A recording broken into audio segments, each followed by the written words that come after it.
Warning, this podcast has stories of real-life events and true crime that happens every day. These stories may contain adult language and graphic or disturbing details not suitable for everyone. Listener discretion is advised. 132 Bush, I've got him at gunpoint. Check your left phone, we're going to pull that direction out this side. We're pulling them out. 911. Advise ready for camp. God! The day is Warning, True this podcast... drinks, as usual. What's going on? What? What's up?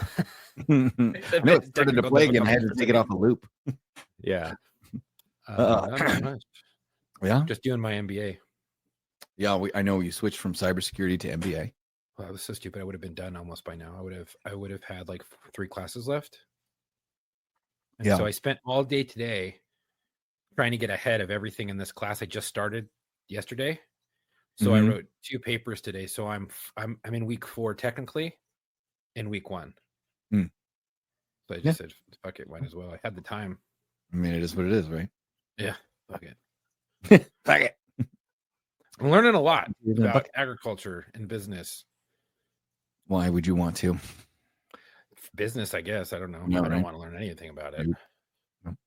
I talked to somebody at work, and she's like a financial, director, and like deals with numbers, and she likes numbers better than people, and she has her degree in all that stuff in finance. And I sit down with her and I go over budgets and stuff, and I go, it boggles my mind that you can do all this stuff. This would just drive me insane. And she goes, "Oh man, I couldn't do what you do. I'm safe and happy with numbers." So same thing. I don't want to get my MBA. I don't want to go for that. I don't want to deal with statistics. I think I finally decided what I will, because I've wanted to go back and get, because I only got a 2-year degree so that I could promote. Right. But at this point, I want to kind of finish my 4-year degree, because why not? And all my student loans got expunged. We talked about this because it wasn't the Biden student loan debt forgiveness thing. It was Working in your field, right? no. It wasn't even that. I happened to be on the list of people who were considered victims of predatory lending by the college. Oh shit. And so they absolved my student loans because the college had to pay money back to the feds. So they absolved my student loans and sent me a check for the difference of what I'd already paid. And so now I'm like, well, shoot, might as well go back and finish my degree. And my boss is like, yeah, if you want to do that, I'll even give you a pay bump. And so I met with the dude, and I think it's not an actual major, but I'm going to find the major that appropriately fits it, is behavioral threat assessment. Because I'm already, I didn't even know that was a thing. yeah. So I'm already Cool. I'm already where I work. I'm already on the behavioral threat assessment team, and we're already doing it. And I've already been trained to do it. And now I just finished a train the trainer course so I can teach it, at least at the level 1, Right. area, Is it that much more of a pay bump from your current position? to get the degree. Yeah. I mean, so he's going to make it worth my while, is what he said. That's if you want to good. get the That's degree, I'll good. make it worth your while. So Honestly, even if it just pays for my, loan amount, right. and it's the same amount of money, eventually the loan will go away, and Yeah. I'll have the money. So Yeah. anyway, that's neither here nor there. We've spent enough time catching up. I'm going to let you talk about our next guest, because similar to the flight surgeon cannabis doctor, who is my doctor and a friend of mine, our next guest is a personal friend of yours, correct? Yes. Yeah. So I'm not even going to read anything off. I don't need to read anything. I normally have like their LinkedIn or whatever. I don't need any of that shit this time. I grew up with this kid. I played football with him in high school, and he was actually a big reason why I joined. He has no idea, but he's a big reason why I joined football. When I was in 8th grade, he came to our school. I think he was like a sophomore, and he came into the school, and they had like this deal where they would come and talk to all the kids and stuff like that. And they brought the football players, and they brought the cheerleaders, and they did a pep rally We grew up in Acton, and I went to, I don't know if that's giving anything away. I really don't care about myself. We don't live there anymore, so It's a high desert. I'm gonna have high to ask. desert. I'm gonna have to ask our guest if he knows my wife because she also grew up in Acton. Oh, maybe. So he came there and they did this thing, and then I went up to the football players and was asking him questions, and he spoke to me. He was very outgoing, and I kind of knew him from the bus and stuff like that. And and he was really nice, and he talked to me about it. He's like, "You'd be good." And the next thing I know, I came out for the summer into going from 8th to 9th grade, and I did football practice with them all throughout the summer. And they freaking football team, the guys wanted me to start or not start, but go to varsity that year. And they said, no, they got to get some playing time because I would have been second string and I would have got more experience in JV. And I ended up playing football. He was one of the big reasons why I decided to go into football. So what you're saying is we have your high school hero on the podcast. I mean, he was a big deal for me in high school. I can't wait to meet your hero. Yeah. So without further ado, this is going to be Chris. Welcome to the program, Chris, Chuck's hero. What's up? Yeah. How are you, Chris? He was not the reason why I went into the Marine Corps. Right. He was the reason you started playing football. Yeah. He was one of the reasons why I went into the Marine Corps. Chris, did you know that? I didn't know either of those things. Okay. So that's pretty cool. I had no idea I indirectly influenced either of those things. That's really nice to hear. Isn't it always like bizarre and nice? Like it's a weird moment when you're like, oh wait, I made a difference in somebody's fucking life. Yeah, and I'm friends with them. Yeah, no, Right. it kind of surprised. I mean, I guess it doesn't surprise me. I know that I wasn't a jerk to Chuck or anything like that, but I didn't know that small interaction had such a huge impact and influenced into that magnitude. Sure. You know, Yeah, it's cool. the butterfly effect, man. We never know. We never know the effect we have on others, right? Yeah. I can tell you, police work, there were times where, and this doesn't happen very often. So take the boys and girls out on the street doing police work. Take the win when you can get it. I helped a family it was parents, their kid was out of control. We get these stupid calls all the time. You go out and you try and fix a problem it's a parenting problem, but it's one that the parents have created because they didn't smack their kid around when it was necessary, right? And now the kid's out of control. Right. And I went there and I dealt with the issue by ripping the kid a new. I mean, in all honesty, I said, look, this is not a police problem. I can't legally do anything, but if you're asking me to give you a little bit of help to maybe break the cycle, you're going to have to just bear with me real quick and let me go in there and talk to him the way I'm going to talk to him. They're like, okay, we'll do anything. And I went in there and I ripped this kid a new asshole. And he was like 9 years old. And shit you not, though. A little while later, I was working a parade. I was working crowd control. Car pulls up. Everybody smiles and waves. And I'm like, what the? And I walk up. And it's this couple with their kid in the back seat. And they're like, we saw you working crowd control and we had to pull over and talk to you. Thank you so much. I was like, what? They're like, he's been a totally different kid since then. And the kid's like, hey, how are you? I'm doing so much better. I'm like, what the fuck? So I didn't expect that to happen at all. Like you, I didn't know I had an impact like that, but sometimes it comes full circle and it's take the win when you can get it. Exactly. We don't get it. And so now you are currently employed as and we won't say the agency, but a DA investigator. Yeah. And were you a street cop before that? Yeah, that's kind of prerequisite to become a district attorney investigator. Well, I know where you're at, and I know it is there, but I also know that there have been other places where DA investigators, they prefer law enforcement experience, but it isn't a prereq. Whoa. Yeah. Okay, I didn't know that. Yeah. Wow. Yeah. And it's kind of news to me, but if they look for investigative experience, so you could be an insurance investigator and they'll still take you. So it's, anyway, so you are a DA investigator. That's a good point. Yeah. And you have prior law enforcement experience. And how long? So let's just start with just a brief synopsis of how you went from civilian to police officer to DA investigator. Okay. So civilian police officer, DA investigator. The briefest synopsis is I went into the military, and I went from the military and became What a branch? police officer because I always wanted to be in the military and be a police officer. I was in the Marine Corps. Got it. And I was in tracks, same MOS as Chuck. You really are That his was hero. I another- went from that. Well, hold on. I That guess was so. I was gonna say it, but that was another thing that we didn't plan, and we had Coincidence. no idea. Yeah. I had no idea he was an amphibious assault vehicle. Wait a minute. Time the fuck out. You're telling me remember. that when you went to tracks, you guys knew each other in tracks after knowing each Before. other in high school, and it was totally coincidental. Yeah, And I wasn't always 100%. supposed to be in tracks. That wasn't supposed to happen either. I was supposed to be an I-strand electrician. But when I went to Florida to learn that, learning 30-step math problems with Ohm's law wasn't my thing. So I didn't pass that. I failed it. Oh, so they're like, yeah, we're gonna retread your ass and send you somewhere else. Yeah. And I thought amphibious assault was like going on boats and all that stuff. And then I go and it's like this tank that goes into the ocean. I'm like, yeah, cool. Make the most of it. I was supposed to be tanks, and I didn't find out until SOI, MCT SOI, that I was going to tracks, and I was like, what the fuck is tracks? And they're like, hey, it's like a tank that goes in the water. I was like, that sounds fucking cool. Yeah. It differentiated the Marine Corps from the Army for a long time, basically. Yeah. So then you worked as a police officer.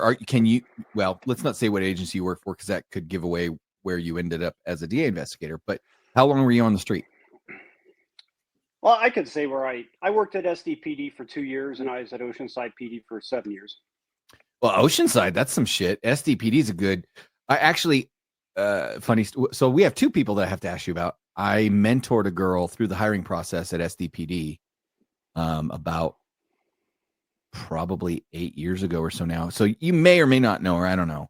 And then Oceanside, there's some shit going on in Oceanside.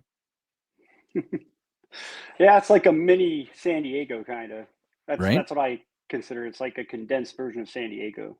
Yeah. But I mean, I think they're both good agencies, honestly. Yeah. I've not heard any negative things. I've heard nothing but positive things about San Diego PD, both from people that have had experiences with them and from people that have worked there. Really? And from negative. I have not, but for my money, I always tell people, if you're going to move to California, there's only one city to move to. You can move to rural areas all to hell, right? You want to move to a nice rural, pastoral, coastal, like Morro Bay or San Luis Obispo, one of those little tiny spots, fine. If you want to move to one of the 3 or 4 major cities, because really it's San Francisco, Sacramento, Los Angeles, and San Diego. And if you're going to have to move to one of them, San Diego's the place to go. Absolutely. So it's a little pro tip for you guys out there. So then you transitioned from Oceanside PD. So you had about 10 years, just about 10 years on, and you decided to go become a DA investigator. Had you already worked investigations and that you decided you wanted to stay in investigations? That's exactly it. I spent a little over 5 years working investigations. I was working property crimes. And I decided, if I can stay in this career path and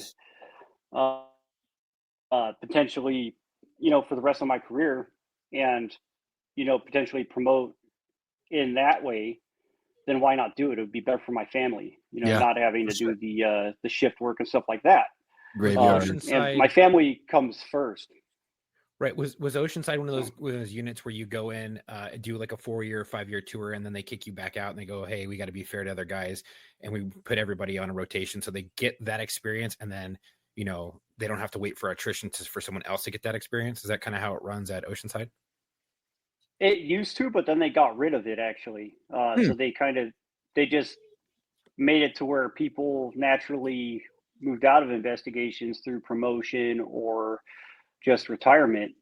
So I could have stayed in investigations, but I knew that if I wanted to promote there, it would have benefited me to go to patrol and work in patrol and all that stuff. And right, I didn't want to. Sergeant, you got to go out to the street. Yeah, and I didn't want to try. I didn't want to try to just go to be a sergeant directly from investigations like that. So I would have gone back to patrol for at least a year and then tried to promote. And that wouldn't have gone well with my family. So I'm like, that's not a realistic approach. Is that Yeah, the Marine Corps coming out in you? What's that? Is that the Marine Corps coming out in you, the tradition? The tradition? Like as far as going back to patrol and all that? Well, you just said you didn't want to cut corners. You didn't want to like go from investigations and go straight to sergeant and go back in the field. I know for myself, I didn't want to promote fast because I wanted to have the respect of my peers the same way if I ever became an officer in the Marine Corps. I'd rather be a Mustang and have the respect of my peers and then go be an officer rather than just going straight into being an officer. You know what I mean? That's why. So I have mixed feelings about that.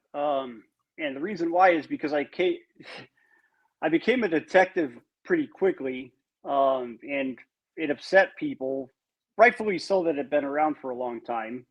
And it wasn't my fault that the criteria were what they were. You know, they said, okay, the minimum time is 3 years to put in for detective. So I did. At 3 years, 2 years SDPD, 1 at Oceanside. And I just prepared in the best way I could. I didn't do anything else except prepare and do as good as I could. And I ended up being the last person picked for the spot, right? Well, people made it very apparent that they didn't care for that. So I think people are going to be haters no matter what. And I don't know if that really impacted it. I just felt like I needed to go back to patrol for about a year to understand it better, because I didn't want to lead people and not understand what I was leading them with. Yeah, that would have been my assessment too. Is so I did same kind of thing happened to me. I went to investigations, like I had the bare minimum amount of time that you could have on, and went into narcotics, and it all came about like they let me test for 2-striper 3 months early. I had 3 months less than the prerequisite for the senior officer position, and they let me test anyway because the list is good for a year. I came out number 1 in the test, and they're like, "Oh shit!" And they called me and they're like, "Look, we're promoting number 2 because you don't have the timing grade." And I said, "Okay," and they said, "But you put in for the narco spot as well, and you came out number 1 on that, so we're gonna give that to you." And so now I'm just like 3 months shy of 3 years, and I'm in narco, and I was like, "What the fuck?" I did not expect that to happen. I didn't expect to get promoted. I didn't expect to go to narco. I expected other people to get it. But like you said, when you prepare and you're smart, you're not a jackass. I mean, I'm a jackass, but they didn't know that. Yeah, me too. Yeah, it happens. So now DA investigator, do you enjoy it? So for the people that don't know, DA investigators work for the district attorney's office, and the district attorneys use them to bolster the investigative needs of a case before it goes to trial. Is that about fair, Reader's Digest assessment? You follow up interviews that need to be followed up on. You shore up things that they need to get answers on. You basically are the second detective to come in after the case gets to the DA's office. The agency investigates it. They get it to the point where it goes to the DA. Now the DA has their people that goes out and does the things that the DA specifically wants done. Is that about a fair assessment? In most cases, but there are some units where I work where you're handling cases start to finish, like the unit I'm in, which I really enjoy because it's like I'm still a detective. Right. So I kind of feel like you're in a unit where you get it gets referred to you and you start it from the jump. Where it gets what? I lost you for a second. Oh, you're in a unit where a case gets referred to you and you start the case from day one. Nobody hands it off to you. Exactly. Wow. Okay, cool. That is much better. I would like that better. Yeah, so there are units like that where I work. So yeah, there, and then most of it is exactly what you said, though. Is that because you're young and you have that experience, and they know that you'll go out there and get the job done, and you're still hungry for work? It's because he's smart. As far as being smart, I don't. Dude, I know this dude from high school, so it's. I think it's more about effort, honestly. That's what I really think. I think that anybody can be smart, but it's really the effort that you put into something. No, not it. I'm going to correct you. Not anybody can be smart. Okay. All right. Okay. Anybody You're can right. be educated. Anybody can be educated. There you go. Not There you go. anybody can be. Everybody can be smart. So now the floor is yours. Let's talk about some of your stories because I don't know if we're gonna get cop stories or DA stories. I mean, I'm all ears, or maybe military stories. I don't know. Yeah, Marine Corps. I lost the last part. No, I was just saying I'm looking forward to hearing your story or stories because I don't. We could get military stories. We could get cop stories from Oceanside or San Diego. We could get DA investigator stories. Let's do it. Let's do it. Chuck, you tell me what you want, and I'll do whatever you want. Well, I mean, I think you prepared with me reading your whole bio. Yeah, they're your notes. Yeah, I think Just go with starting that. from the Marine Corps, I think would be pretty good. Yeah. And if we go over a little bit, we go over a little bit. If we have you back, we have you back. That's all good. Okay. Do you want me to go to what led me into the Marine Corps, or No, let's Marine Corps? start with some actual some stories from your experiences either in the Marine Corps, the police department, or the DA's office. Some of the fondest, or maybe something from the DA's office that was crazy and awesome, and maybe street cops or other detectives don't get to experience that kind of stuff. I don't really have anything with that. I mean, I haven't been there very long. Oh, okay. So I can't say much about that. But in the Marine Corps, I mean, let's see. When I joined, I could start. I've got a funny story. I mean, Sure. if you want to start off with that, You Okay, start pretty wherever you nice. want. It's your story. You tell it any way you want. Yeah. So the funny part is, in the very beginning, I was during. And this is a very strange part to start it at, but You can start it wherever you want. Okay, you're supposed to graduate in boot camp, right? You have visitors Thursday. Your family visits you or whoever. Yeah, Family Day. Well, I was in the buddy program with someone named Tony Yokoi. Did you know Tony, Chuck? I don't know the last name. I'd have to see a face. So his family was from Japan, and they brought sushi, homemade sushi, and they got stuck. Like they got lost and they ended up in the border. So they were late to Visitors Thursday. And They got lost at the border. yeah, so they end up like super late to Visitors Thursday, and we end up not thinking about it, eating the sushi, and I end up with terrible food poisoning. And I almost didn't graduate boot camp on time because I get this horrendous food poisoning literally a few hours before we're doing like the graduation rehearsal for boot camp. Yeah, and then with the next day or the next 2 days, your graduation. Like your family comes out, they do Family Day. You go and you spend the day with them with Family Day. Go to the PX, MCX, whatever you want to do, and then you have all your rehearsals. And the next thing you know, you're on the parade deck graduating, and you're having food poisoning at this point. Yep. So I had like, God, I don't even know. It was like about 10, 12 hours to get rid of my food poisoning and be ready for graduation. Or else I would have had to get recycled. So that was like my intro to the Marine Corps. Yeah. That's what they told me. Well, here's your options. You can get recycled and stay like extra whatever time it is until the next cycle goes through and graduates, or you can push it and graduate. And I'm like, I'm not staying here.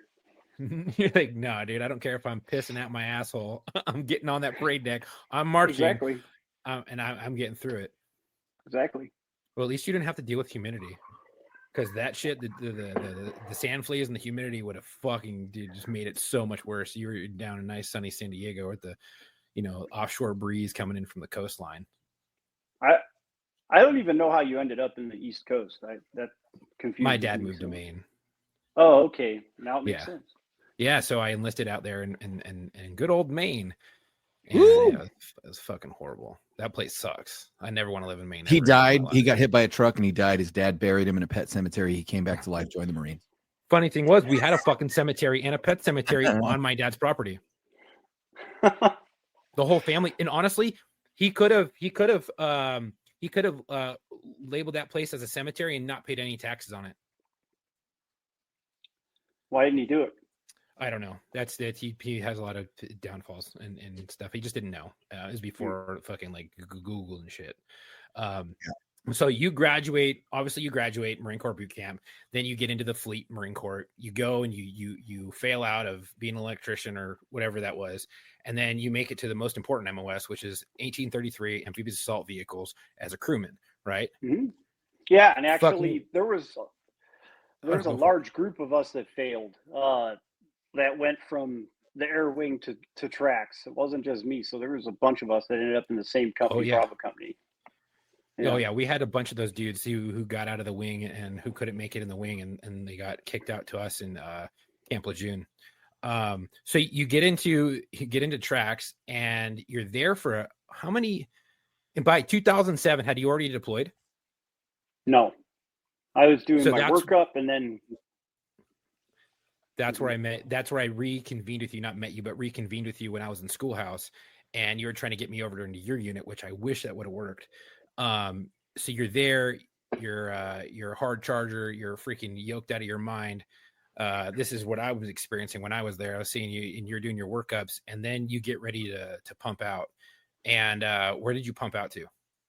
we went to Iraq and Anbar province. And that was what, 2008? 2007 we went to Iraq. Okay, 2007. So damn, that was right after the schoolhouse. Man, damn. Oh, you pumped out quick. What was that like? Well, honestly, it was, first of all, the training was pretty crazy. It was intense. It was the best training I ever got in the Marine Corps. So leading up to that, we were so well prepared because they said, hey, we are going to send you in tracks as your regular MOS to go to Iraq. We're going to send you as provisional infantry. No shit. And they're like, hey, yeah. And they're like, so, hey, Chris, or they're like, hey, you're going to be a saw gunner because you're big. And you're also going to carry the radio on top of it. So get over your meathead, take all this shit and carry it. I'm like, okay, roger that. And that's what I did, right? But we do training all the time. We had we had this thing called Stu Seagal where they hired like actors and actresses and they simulated like Iraqi villages, used simunition rounds. It was just very realistic training leading up to it. And then we left. We flew in, and it was just really interesting kind of leaving to Iraq, because it was just like, I can't even explain the feeling. It's not like going 10-8 the first time. It's like totally different. Because like you have a little bit of like a kind of like a nervousness when you go 10-8 the first time, but this is like on another level and you're almost numb at the same time. Because you're just like, well, if something happens, it happens, and you can't do anything about it. So basically we made a few stops. I think it was like Germany, Kuwait, and then we get to Iraq.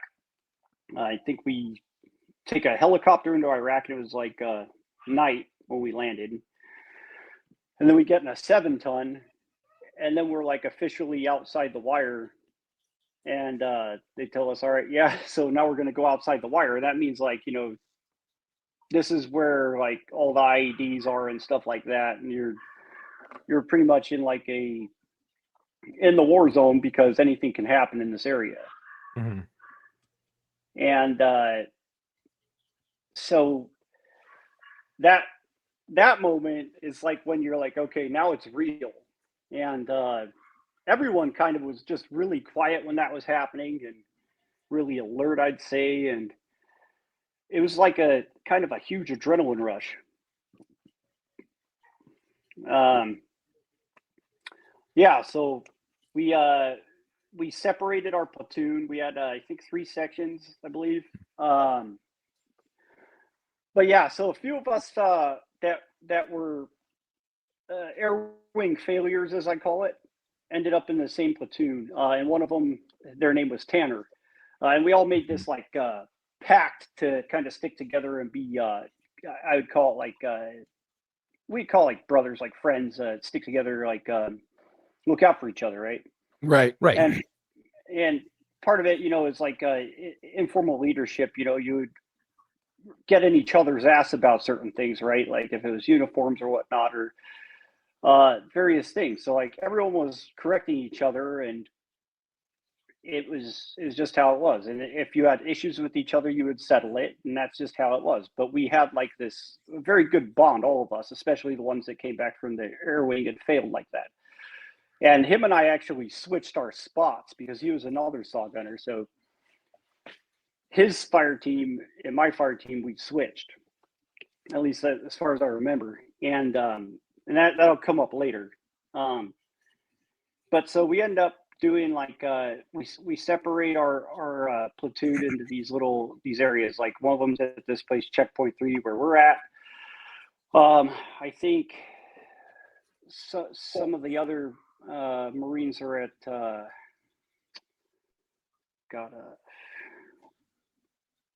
train station. We all ended up at the train station. We ended up at several different places, but checkpoint 3 is the first place. And that place is interesting because we get there and we had these HESCO barriers. Do you know what that is? Yep. Yeah, so they're the big barriers you fill with sand. For the people that aren't listening, it's if you've seen movies, TV shows, you see these like a wire crate bag. Yeah, it's a white wire crate with fucking sand and rock. And it's a white wire crate with a bag in it, or no, it's a wire crate with a bag in it, and they fill the bag usually with sand, and it creates essentially a Minecraft brick that you can build a structure with. It's the easiest way I can explain it.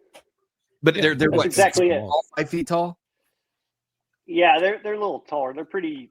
We had some pretty big ones around us, but at 4 checkpoint feet, I think. 3, 4 or 5 I think feet. they were. I think bigger. they come in different sizes. Yeah, and this was at checkpoint 3. That was our protection, right? And then we had that, and then there was like a HESCO barrier like structure that was the main berthing, but there wasn't enough room for everyone in there, so a few of us had to sleep outside in tents.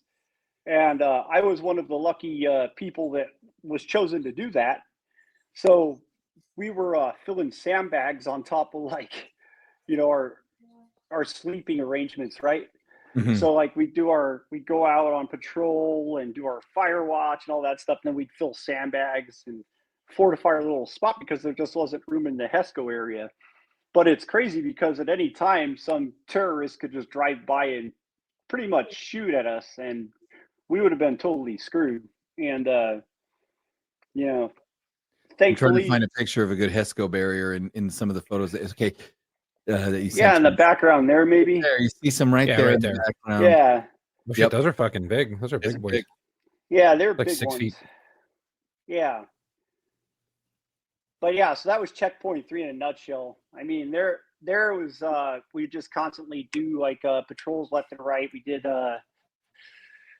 people started running over IEDs pretty quick though. At first, people didn't have any injuries, but then I think maybe one of the first injuries in Bravo Company was my friend John. He suffered shrapnel to his face. He had a pair of Oakleys on. He suffered shrapnel to his face. His Oakley saved his eye. So Was that your gunny? And he had no, it's my buddy Reinhardt. He's actually a cop on base now. Nice. But but he's still got a piece of metal in his face. I still talk to him to this day, and the Oakleys he was wearing saved his eye. So that's pretty crazy. But so Oakley, Oakley, good job, and you should send this dude a new pair of glasses. They did. They hooked him up. Nice. Yeah, he sent him a letter, and they hooked him up. They probably like, can we share your story? We'll send you free glasses if we can share how your eye was saved, because that's a pretty good story. Yeah, so like we were having like situations like that. So we knew it was real. We knew like how dangerous it was. But it was still kind of, we knew it was the threat was apparent, but it was like you just have to keep moving on, right? Because you have your mission, and it's just that's your job. And then at the end of it, you're going to come home. You're going to see your family. You're going to go about life. And that's just how it goes when you're in the military. So we go through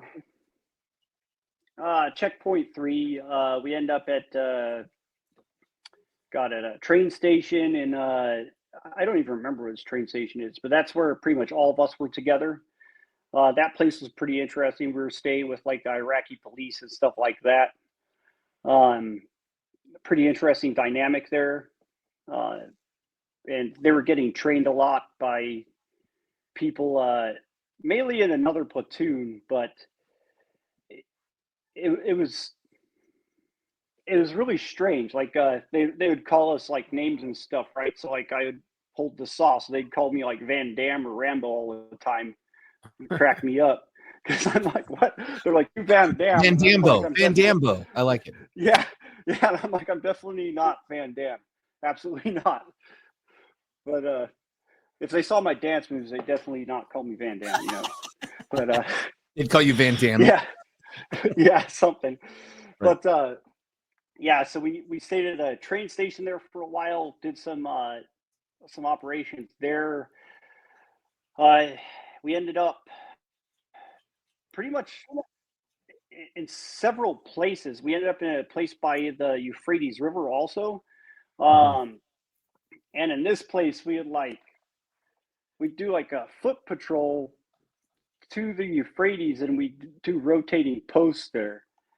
And like basically it was a vehicle checkpoint, so we'd just watch vehicles come along, and it was like a pontoon bridge, and like we check the vehicles and stuff like that.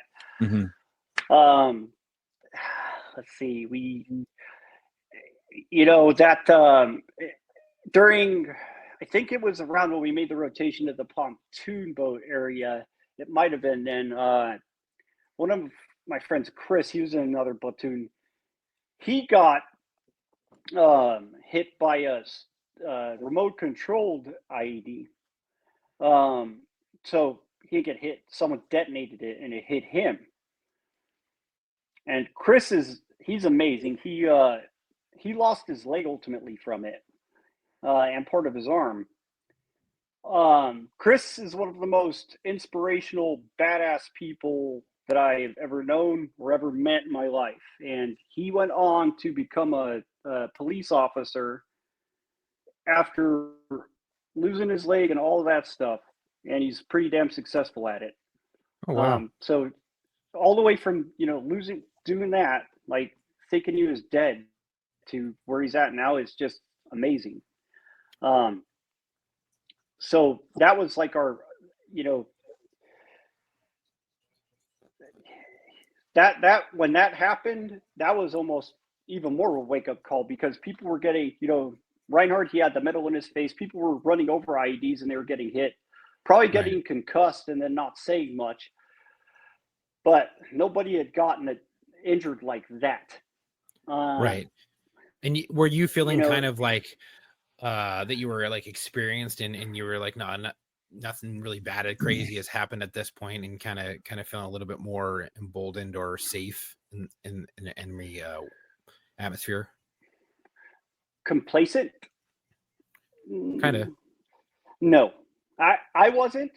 I definitely wasn't feeling complacent. I was, I don't know. I was pretty good about not being like that. I would drink do you know what Rippets are? Yep. I would drink unhealthy amounts of Rippets when I was on Firewatch, and it's led to my caffeine addiction today, I mean, you've been in the military, you're a cop, you've earned your caffeine addiction. Those Rippets are horrible. Yeah, so I drink so many of those. Like I chase my, liter of water with a couple Rippets, and I would stay awake and alert at all times, right? So I wouldn't get complacent.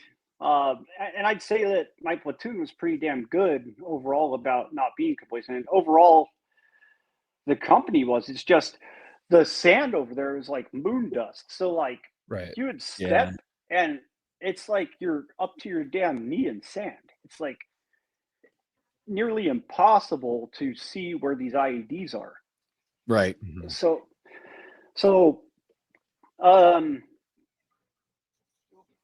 we would, by about August 29th, we had lost. We had some. We had lost Chris because he had lost his leg, right? Yeah. But he was still alive. He had just he had a severe injury. He was in recovery, and I believe one of our staff sergeants he was either near Chris when that happened, or he got hit by an IED as well, and he was medevaced, and he was no longer on the deployment with us. However, they're still alive. So we were aware, but we were like a month and a half out from going home. So we're like, okay, lights at the end of the tunnel. Just keep our heads up, keep it on a swivel. We'll be good to go. Well, August 29th happens, and that's when our platoon got really tested. And our platoon had I think about 40 people, maybe 3 sections, about 40 people. And I wasn't on this patrol or anything like that. I just, I remember I was outside. I heard a loud explosion, and a short time later, they called us in and told us what had happened. And what had happened was Tanner had stepped on a pressure plate IED. And when he did, it basically took his life, and then it threw our gunnery sergeant, Belletti, forward several feet. And at the word that we were getting back at the forward operating base is that that he was gone too.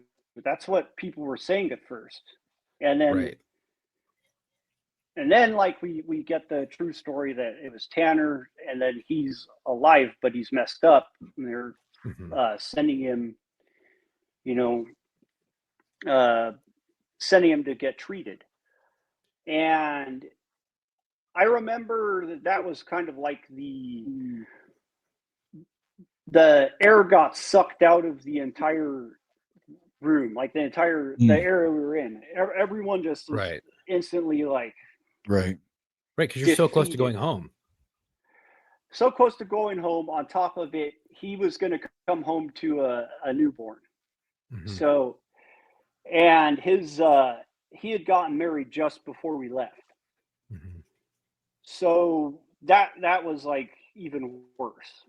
Right. And you guys had switched. And we switched. And on top of it, him and I would give each other a lot of shit and correct each other a lot.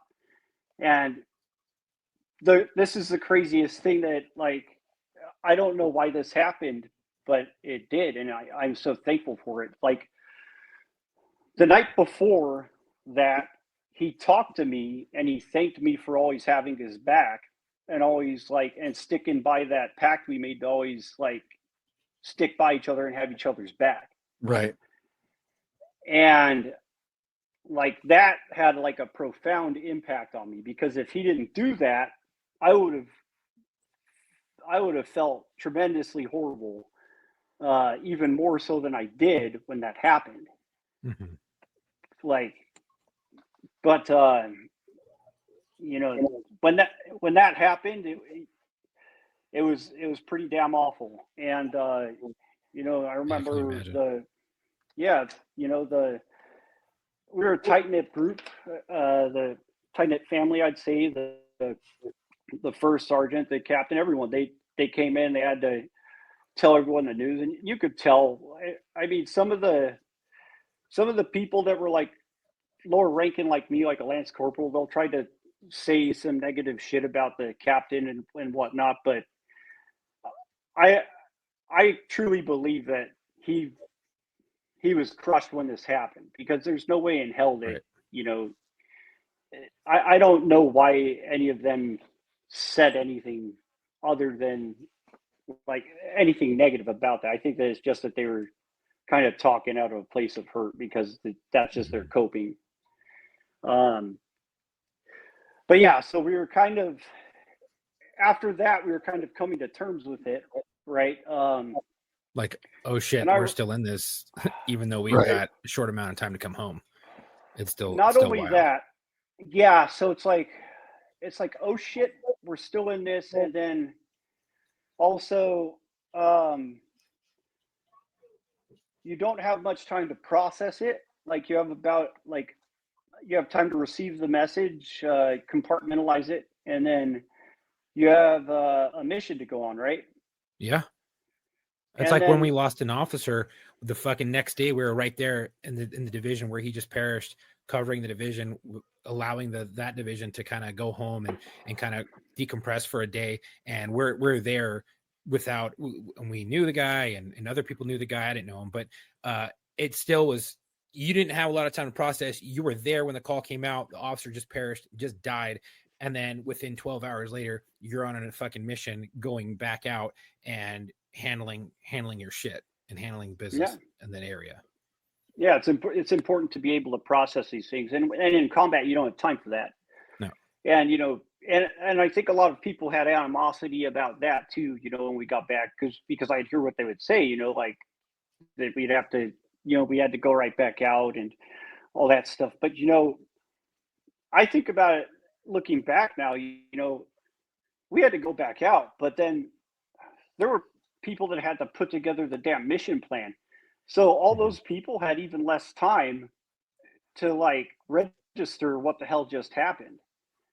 And those people have guilt too. So, I mean, all sure. around it is the worst situation possible that nobody ever wants to be part of. Right. So what happened next? Yeah. So I remember, because of things I experienced growing up, I was always able to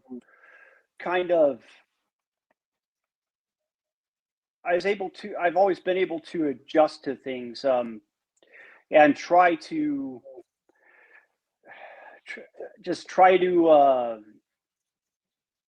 move forward. Yeah, overcome. Right. And not not gloss over shit and stuff like that, but I mean adjust. And I was trying to kind of talk to people and see where they were at and stuff like that. And I remember Yarborough, I talked to him, and he was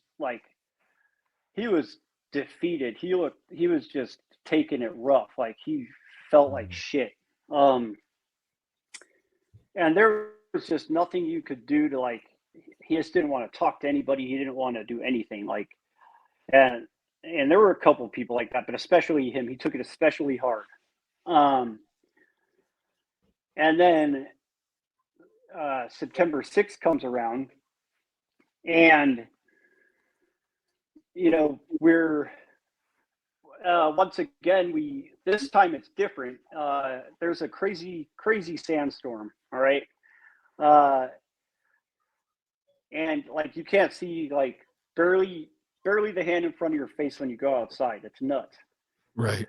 And we feel an explosion in the fob, a vibration. What the hell are we getting? Are we getting shelled right now, or what's going on? Are we getting attacked? So people start putting their gear on, and then we hear an explosion as well, a very loud one. Oh shit! It's getting mortared. That's what we thought, right? Well, I'm walking outside, I think I don't even remember exactly what we were doing, but I remember I was walking towards the front, and I don't know why, but I saw my fire team leader at the time, and I think he was a section leader, and they told, and I just happened to be in at that place in time, and I learned that we lost 4 more Marines at that moment to a suicide vehicle-borne IED, and that a terrorist had shot an RPG at the other side of the there was like a attached building. There was a building like not too far from our fob, and that's what got an RPG shot at it. And I was like, holy shit. They're like, you know, I remember they're like, yeah, don't you cry, don't say anything to anybody and all that stuff. And I'm like, fuck, like, I don't even know what I just heard. I don't know what to think of it. At first I had thought, somebody told me, my friend Mobius was one of the men who lost their life.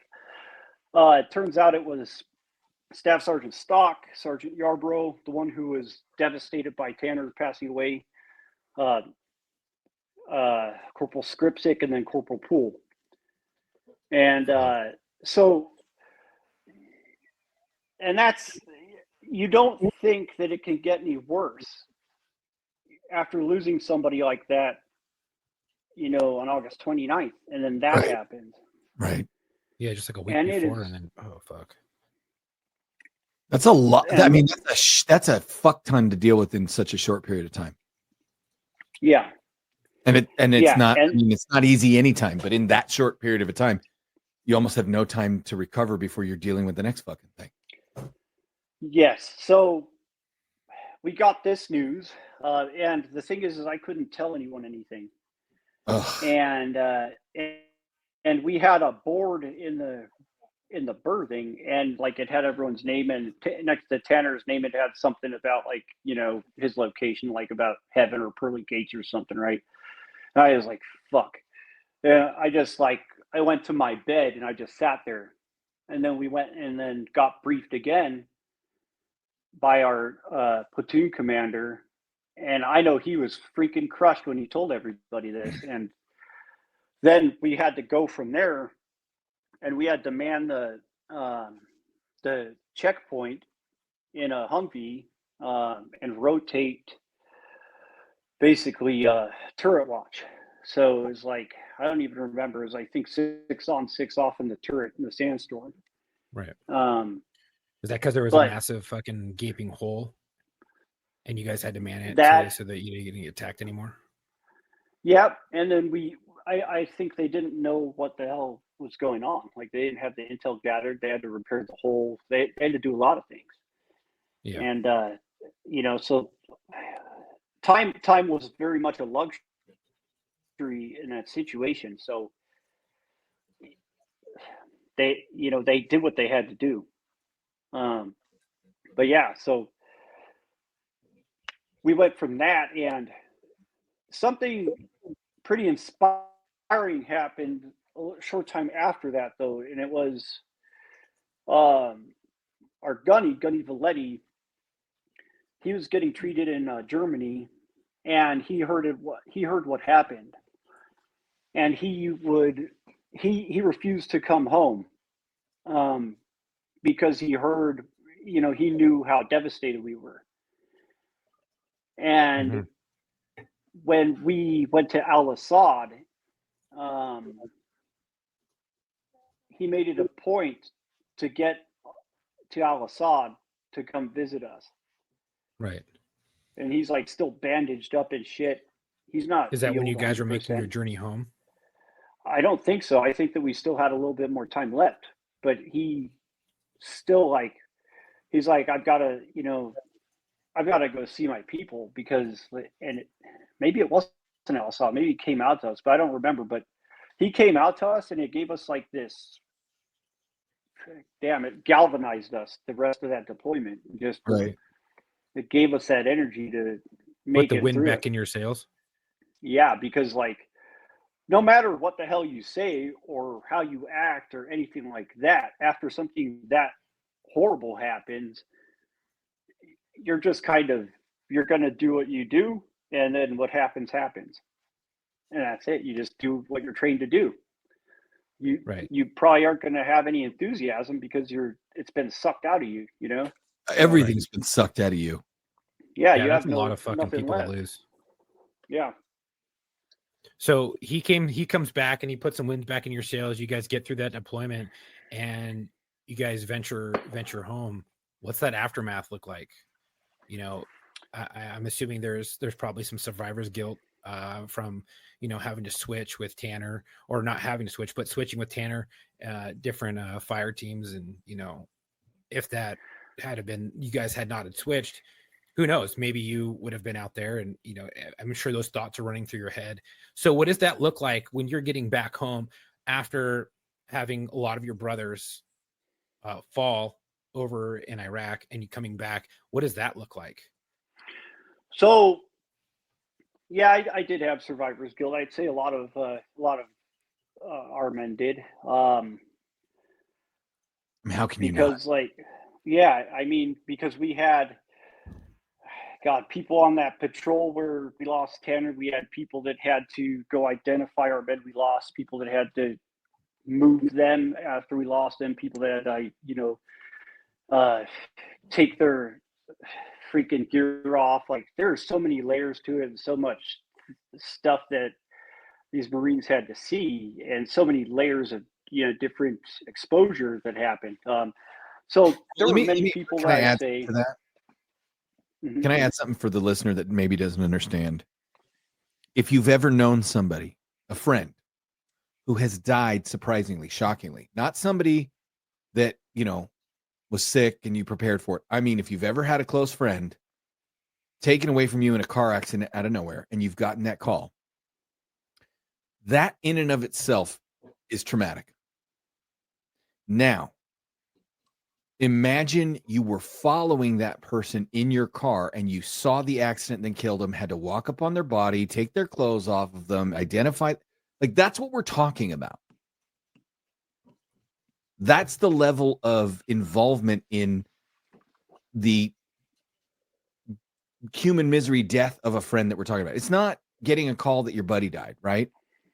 It's totally different.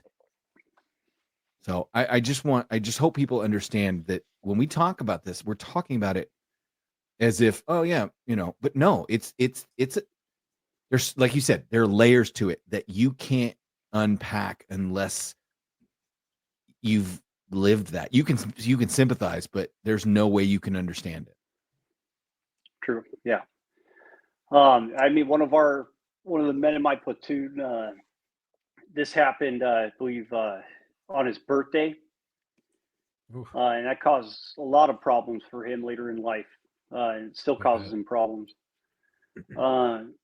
But yeah, so getting back, it did cause that. And, another blessing I received on top of Tanner talking to me the day before, he passed, was we met many of the parents of the men who died in Iraq. We had a celebration at the beach cottages in 21 area. Mm-hmm. And I know where that is. Yeah, and Tanner's dad came up to me, and and someone's like, "Hey, someone wants to meet you. It's Tanner's dad." I'm like, "Fuck, he's gonna punch me in the face." Oh, That's what I thought. I was preparing for it, and I'm like, "I'm gonna take it, whatever." And he shook my hand. He gave me a hug and thanked me, because Tanner would just say good things about me. Mm-hmm. And I was like, "Wow, that's." You almost would have preferred the punch in the face. I preferred that, because. Okay. I would just say the hug is sometimes hard, right? The you know what I mean? Like, you expect the anger, and then sometimes the hug is hard. He wasn't angry at all. He was very grateful that my relationship with his son. That's awesome. That's a good dad. Yeah. It was like an unexpected thing. Like when Chuck told me I influenced him to play football, right? I didn't know it. It was unexpected. And it was like an amazing thing that I needed, that helped me a lot. And, people from that deployment, some of them, one of them got injured during the workups. He took his own life. He probably had survivor's guilt. He was really close with one of those, or a couple of the Marines we lost. Yeah. There have been several people from that company that took their own life, because that's a real thing that happens. Yeah. People have gotten into their own, into addictions. Some of them gotten arrested. Some of them have done great things, right? Some of them, they've gone from that deployment. Some of them work for the VA to help other veterans. Some have become like psychologists, law enforcement, you name it. There's people in all facets of life. So there are many. There are people that were crushed by this and lost their battle and lost their life because it just was too much. But there are other people that used it to like propel them to great things. Right. Some found their purpose in what had happened, and they used that and galvanized it to push them forward in life. And I know we only scratched the surface of your story. Me knowing you, me looking at all of your notes, which are very extensive, knowing your upbringing, knowing what guided you to the position that you're in currently today. It's a tremendous story. And what I want to ask before we get ready to close out and before we get ready to invite you back for some more stories to finish out your we haven't even scratched the surface, man. No. I'm in and we're out of time and we still have to get to your dedication. So yeah, and I want you to come back and I want you to talk about your second deployment, your schoolhouse with Rice and there's another gentleman that we knew. I want you to tell Chuck stories. I want you to come back and then talk about some of those law enforcement stories. But what I really want to know, and what I think that will help other people is after dealing with all of that baggage and all of that, I'm not going to just say guilt, but there's some guilt in there, and there's a lot of baggage. Yeah, it's there's baggage a lot of stuff that you dealt with, and how did you overcome that? I mean, we talked about other people getting purposes and things like that. What allowed you to overcome that and propel you forward, and that maybe other people in that position that are maybe currently still struggling with it, maybe they haven't found that purpose, but what it might help them? What allowed you to move forward? What allowed you to get closure on everything that had happened in that first deployment? So, I honestly, you saw like the kind of notes about my upbringing, and that prepared me for a lot of this stuff because of how crazy it was. Right. But on top of that, and it made me resilient. It really did, to be honest. But I've always believed that you can use horrible experiences or traumatic events. You could either use them to cripple you and as a reason to fail and as a reason to not do things or not do well at things, or you can use them as a reason to have tremendous success and do great. And I look at people like my friend Chris, who became a police officer who's totally kicking ass. I look at another friend who became a doctor. I have a friend who had cancer, who overcame cancer. He finished his treatment. A week later, he's like, "Hey, we're doing the turkey trot." And I'm like, "I'm doing the turkey trot." You're damn right I'm doing the turkey trot. I look at things like that. People that motivate me like that. Like, yes, sometimes I get in a dark place. Sometimes everyone gets in a dark place. People go through things. People go through shit. That's life. Everybody goes through hard times. But you just have to frame it how you're going to frame it, and you have to try to make it to where it works for you, and you have to try to adjust. You have to try to kind of course correct to where it fits into whatever you need to do, and maybe create some sort of like a goal or an objective or something, and be like, okay, this is where I'm at right now. Make like a small goal and like creep your way out of whatever hole you're in until eventually you're all the way out. And that's kind of what I've done. Like, I've struggled with things too. Like, I don't smoke, I hardly drink, but I've got a hell of an eating addiction.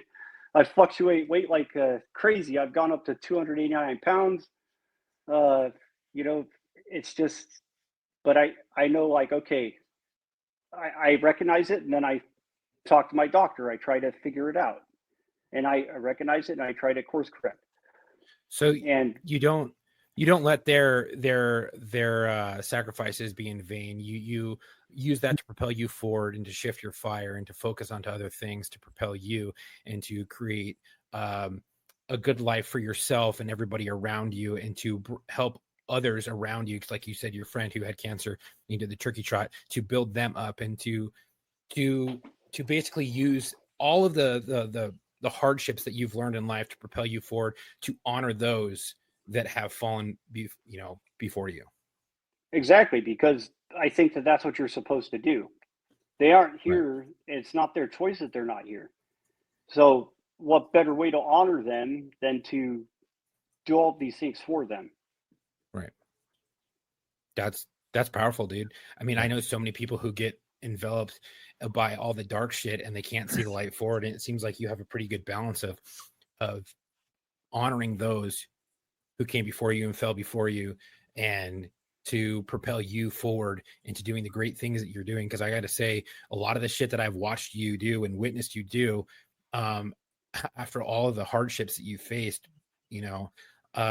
it's pretty inspiring, and to be able to lift others up, those who, your buddy who had cancer and stuff, and to be able to go out and do that turkey trot, which I've seen the photos from, and to kind of put a story behind that, it's kind of inspiring, because I've seen you do a lot of these different things, and I've seen you do a lot of things with the Special Olympics while you're in law enforcement, things like that. So it just seems like everything that you do, you put forward the most effort, because you want to honor those who are no longer here to live those lives or have those experiences. And it's pretty inspiring. And I think that a lot of people should take note to that, and, try to focus their energy on not the bad shit, but all the good shit that if the people that had perished were still here would be doing.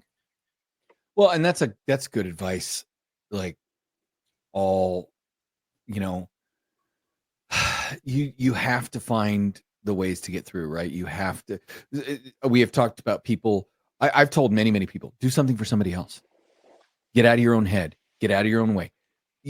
If you let yourself collapse in on yourself, if you let yourself focus in on the negative, you have to look for the positive. Our human beings' brains are not necessarily wired to look at the positive. We're wired for survival, and being wired for survival, that oftentimes means we look at the negative, because the negative is what's going to get us, right? But that also means that sometimes we're going to spiral around it. And so, it's funny. We were talking about that, Chuck. Somebody just asked me the other day. I randomly word vomited this on him because I didn't even think about it. He said, "How you doing?" I said, "Better than I have any right to be. I could complain, but who the hell would care? I live where I live. I got a good family, and really, I say this to you in response to your generic question because it reminds me to be grateful." And I said it to him, and I didn't even realize I was saying it, but it is important to remind ourselves of the good, right? You have to deliberately remind yourselves of the good. And it sounds like that's some of what helped you through. Yeah. So yeah, it's a fact. Yeah.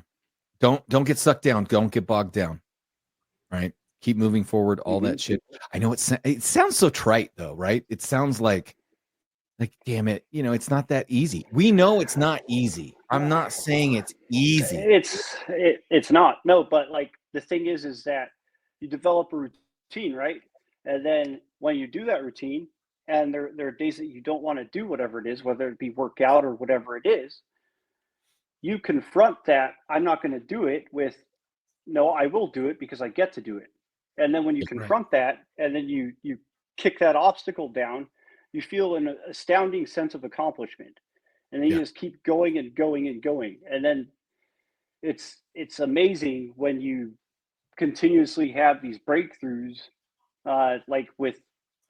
For me, it was working out. I went a long time without working out because I had a pulmonary embolism, right?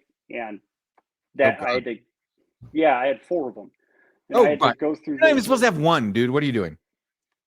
Yeah, I know. But you know what? I'm alive. So whatever. Yep, that's true. Be grateful. Exactly. So to get back into working out, I had to just face obstacles, and there are days I don't want to work out, but I confront it because you know what, when you're in the military, you're blessed with something, and it's this determination. You have it because you've gone through the basic training or boot camp or whatever. You've got it in you to just push it. and Yeah. be uncomfortable and get Yeah. through it. Improvise, adapt, everyone's and got it. overcome. Yes. If processing grief, pain, and trauma were easy, it would be called sleeping with your mom. Sorry, I had to leave us on a high note because that's who I am. So Chris, thanks for coming on. As we're running out of time, I want to make sure we listeners know we always give our guests a chance to dedicate their episode to whomever they would like. And I have a feeling I know where this is going, but Chuck has told me you have a dedication, so please.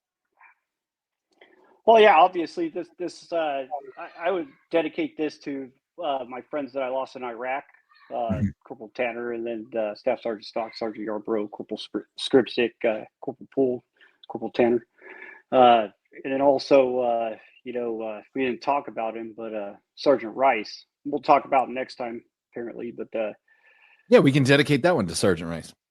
Okay, well then we'll save that dedication. But but thanks for having me. I appreciate it.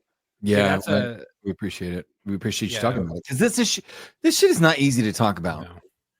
It is easier to talk about with people that have seen it, done it, lived it, right? That's why we do this show. But it's even then when you're sitting down and some of this stuff might come up, it still gives you that uneasy feeling sometimes in your stomach until you start getting into it and get a rhythm, and then it becomes like almost like just release.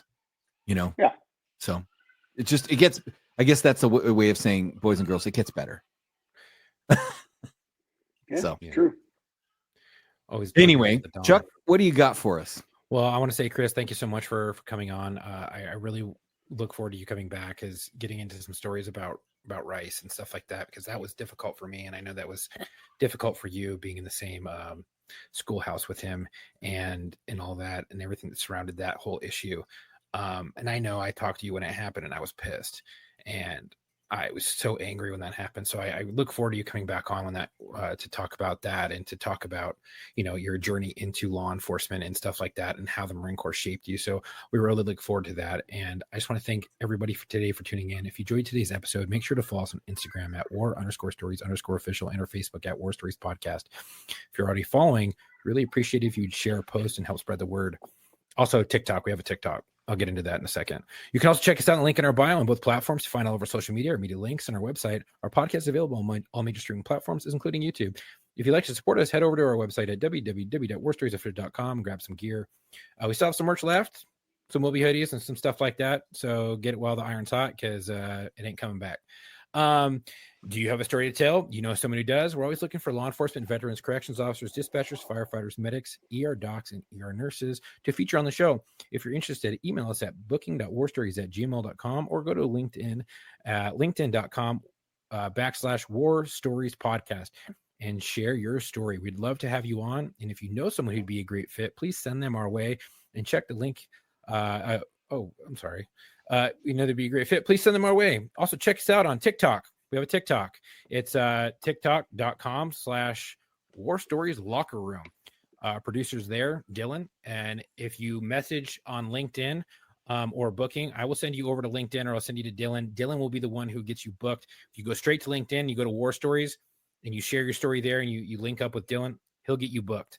Thank you for the support. Stay safe. And until our next episode, come home with your shield or on it.